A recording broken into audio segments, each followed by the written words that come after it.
Jason Ryer here with Zen Strength. I want to give you an update, and I usually do a newsletter that goes out by email. And I want to do things just a bit different this time, and I want to give you a video update. So we're going to give this a shot. And this is based on a couple of very interesting articles that I read recently. That one answers the question, where have all the sperm gone?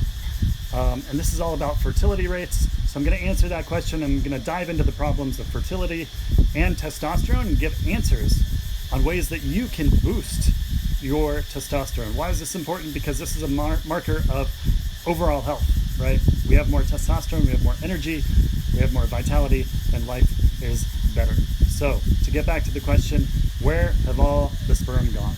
So fertility rates are below population replacement levels in most Western countries. The quality and quantity of men's sperm dropped by over half in the past 50 years. Men in the West could have little to no viable sperm as soon as 2045 if this trend continues.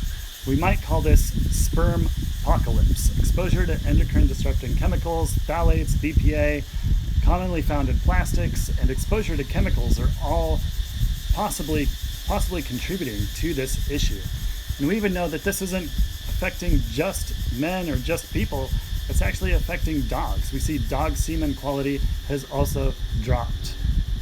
This causes things like low testosterone levels, tumors, cancer, diabetes, and overall morbidity and mortality. So we know that cannabis use is on the rise, and unfortunately, this, including both THC and CBD, can hurt sperm counts and morphology and reduces libido. So exposure to laptops, phones in pockets, and heated seats in cars also hurt sperm. In vitro fertilization is responsible for 10% of all live births in Denmark, and typical success rates are just 20 to 35%. So we're looking at boosting fertility, and it doesn't seem to be working very well. And the market for fertility will grow to $36 billion by 2023. 41% of US men report that they were told as children that men don't complain or talk about their health issues. And 3 out of 4 men would rather mow the lawn or go shopping with their wives than go to the doctor. And I'm probably in that camp, and I'm definitely different because I would say that you can get more empowerment for chronic health issues if you seek ways to improve your health outside of your typical doctor. And that's some of the advice I'm going to give today. So, and to go on, only half of men even consider a yearly physical or engage in preventive care at all. So this is what I do. I do my own preventive care, and that's what I'm sharing with you today. So solutions to boost testosterone, health, and vitality, starting with food macronutrients. So for optimal testosterone production, you shouldn't go too low in calories, nor should you go too high.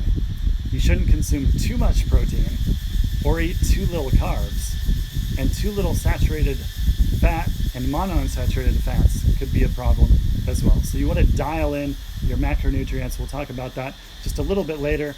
So what are the basics? What are missing nutrients that drastically affect your testosterone levels? So number 1 is magnesium. Magnesium-rich foods such as fish, nuts, beans, and greens render supplementation unnecessary, at least for the purpose of testosterone normalization. So I'd say we're so deficient now in magnesium that you may as well supplement with this on a regular basis. So the standard dose is 200 milligrams of elemental magnesium once a day, typically taken in the evening because it does make you sleepy. And then avoid taking calcium, iron, magnesium, and zinc, since high amount of these minerals will compete for absorption. Number 2 is vitamin D. So vitamin D receptors can be found on sperm cells, and vitamin D may also play a role in the production of steroid hormones. The darker your skin, the longer you need to expose yourself to sunlight to synthesize enough vitamin D. Yes, sunlight is probably the best way to get your vitamin D and overall health. You can take, however, 2,000 to 3,000 IUs of vitamin D3 with a meal containing fat consumed along with vitamin K2 to avoid excessive calcifications in your body. That's why you want to take vitamin K2 along with it. So number 3 is zinc. similar to magnesium. However, zinc supplementation can only help when low testosterone levels are linked to a zinc deficiency. And this is why we test some of these things. So definitely get your levels tested. If you're low, you can supplement. And how much do you supplement? 10 to 20 milligrams per day. Number 4, DHEA. So this circulates throughout the body and can be called to make other hormones, notably testosterone and estrogen. So you can supplement with 25 to 50 milligrams of DHEA once a day with a meal. Number 5 is creatine.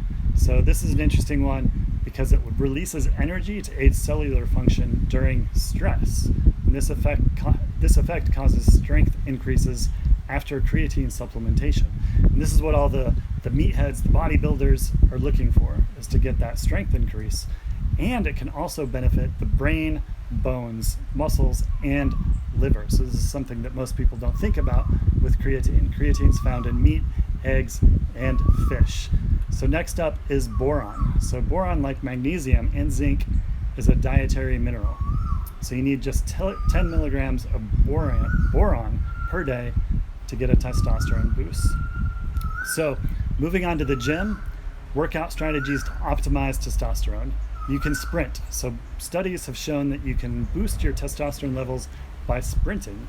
In one study, testosterone levels increased significantly for people who performed a series of very short but intense 6-second sprints. So just 6 seconds, and testosterone levels remained high even after those people had fully recovered from the sprint workout. You can lift heavy, so do full body heavy exercises like squats, deadlift, presses, Olympic lifts, and ideally using 85 to 95% of your maximum, your 1 rep maximum. And you need to do this about 2 to 3 times per week to get the optimized boost in testosterone. And keep in mind that when you're lifting weights and lifting heavy things, that focusing on your legs, you're going to get more bang for your buck in terms of your testosterone boost. But you should be doing overall complete full body workouts. Rest. So rest is super important, and specifically when you're exercising. So not just rest sleeping at night, resting after your workout, but in between sets during your workout, you should rest around 120 seconds for optimal testosterone production. And so the flip side of this is if you're not resting and you're not lifting heavy weights, instead you're doing chronic cardio. So avoid chronic cardio. Long endurance sports such as cycling seem to lower testosterone in the same way that weightlifting and weight training seem to increase it. So we're getting to the end here, biohacking testosterone. How do you biohack your testosterone? One is with electrical muscle stimulation, otherwise known as EMS. So a study done on rats found that electrical stimulation induced a rapid increase in the number of androgen receptors. This led to an increase in muscle mass by enhancing the muscle sensitivity to androgens. So that was EMS. Next up is red light. So this is one that I've been practicing quite a bit. So red light, near infrared light, or low-level laser therapy has been used to treat various conditions from pain and muscle aches to wound healing, skin conditions, osteoarthritis, and even depression. I have a device that I have a discount for. It's called the Recharge Flex Beam, and this is flexible. You can wrap it to different parts on your body and target specific areas. So anyway, this stimulates ATP production, thus increasing the energy available for the cells. This means more testosterone production, especially when you put it right on your genitals. Cold. So there is no straightforward evidence that cold therapy can raise testosterone levels, but indirect evidence definitely exists. So how do you do this? This is another one of my favorites, taking cold baths. You can take cold showers, and be sure to wear loose clothing so everything airs out down there.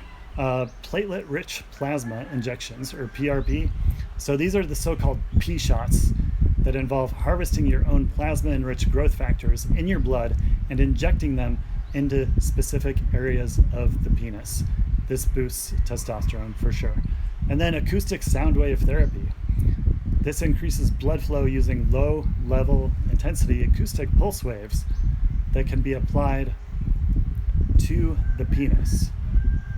And then last but not least, pulsed electromagnetic fields. So electromagnetic fields emitted from things like mobile phones, microwave ovens, Wi-Fi's, etc., have been reported to increase inflammation, radiation, and hyperthermia. All of these can disrupt this, can affect and reduce testosterone concentration. So as a way to fix this, pulsed electromagnetic field therapy, or PEMF, has been used successfully to treat various health conditions ranging from bone healing and pain relief to balancing the neuroendocrine system, including hormone production and melatonin levels.